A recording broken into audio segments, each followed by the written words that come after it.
secrecy. The very word secrecy is repugnant in a free and open society, and we are, as a people, inherently and historically opposed to secret societies, to secret oaths, and to secret proceedings. We decided long ago that the dangers of excessive and unwarranted concealment of pertinent facts far outweighed the dangers which are cited to justify it. Even today, there is little value in opposing the threat of a closed society by imitating its arbitrary restrictions. Even today, there is little value in ensuring the survival of our nation if our traditions do not survive with it.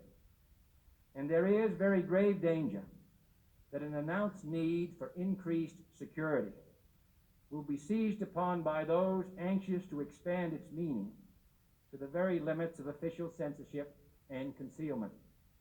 That I do not intend to permit to the extent that it's in my control.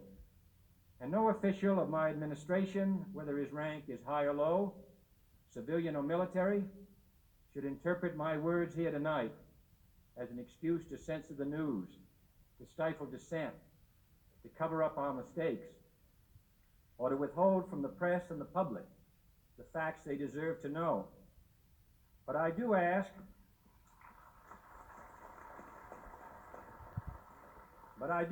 every publisher, every editor, and every newsman in the nation to re-examine his own standards and to recognize the nature of our country's peril.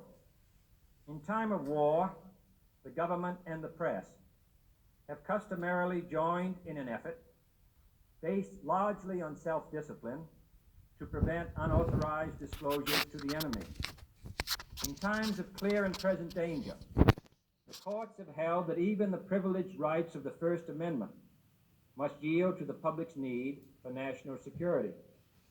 Today, no war has been declared, and however fierce the struggle may be, it may never be declared in the traditional fashion. Our way of life is under attack. Those who make themselves our enemy are advancing around the globe. The survival of our friends is in danger, and yet no war has been declared. No borders have been crossed by marching troops. No missiles have been fired. If the press is awaiting a declaration of war before it imposes the self-discipline of combat conditions, then I can only say that no war ever posed a greater threat to our security.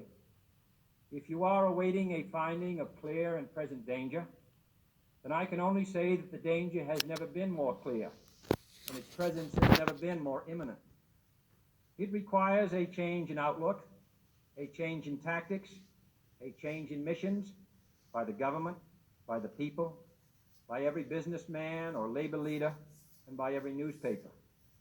For we are opposed around the world by a monolithic and ruthless conspiracy that relies primarily on covert means for expanding its sphere of influence, on infiltration instead of invasion, on subversion instead of elections, on intimidation instead of free choice, on guerrillas by night instead of armies by day. It is a system which has conscripted vast human and material resources into the building of a tightly knit, highly efficient machine that combines military, diplomatic, intelligence, economic, scientific, and political operations.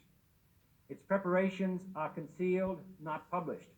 Its mistakes are buried, not headlined. Its dissenters are silenced, not praised. No expenditure is questioned, no rumor is printed, no secret is revealed. It conducts the Cold War, in short, with a wartime discipline no democracy would ever hope or wish to match. Nevertheless, every democracy recognizes the necessary restraints of national security.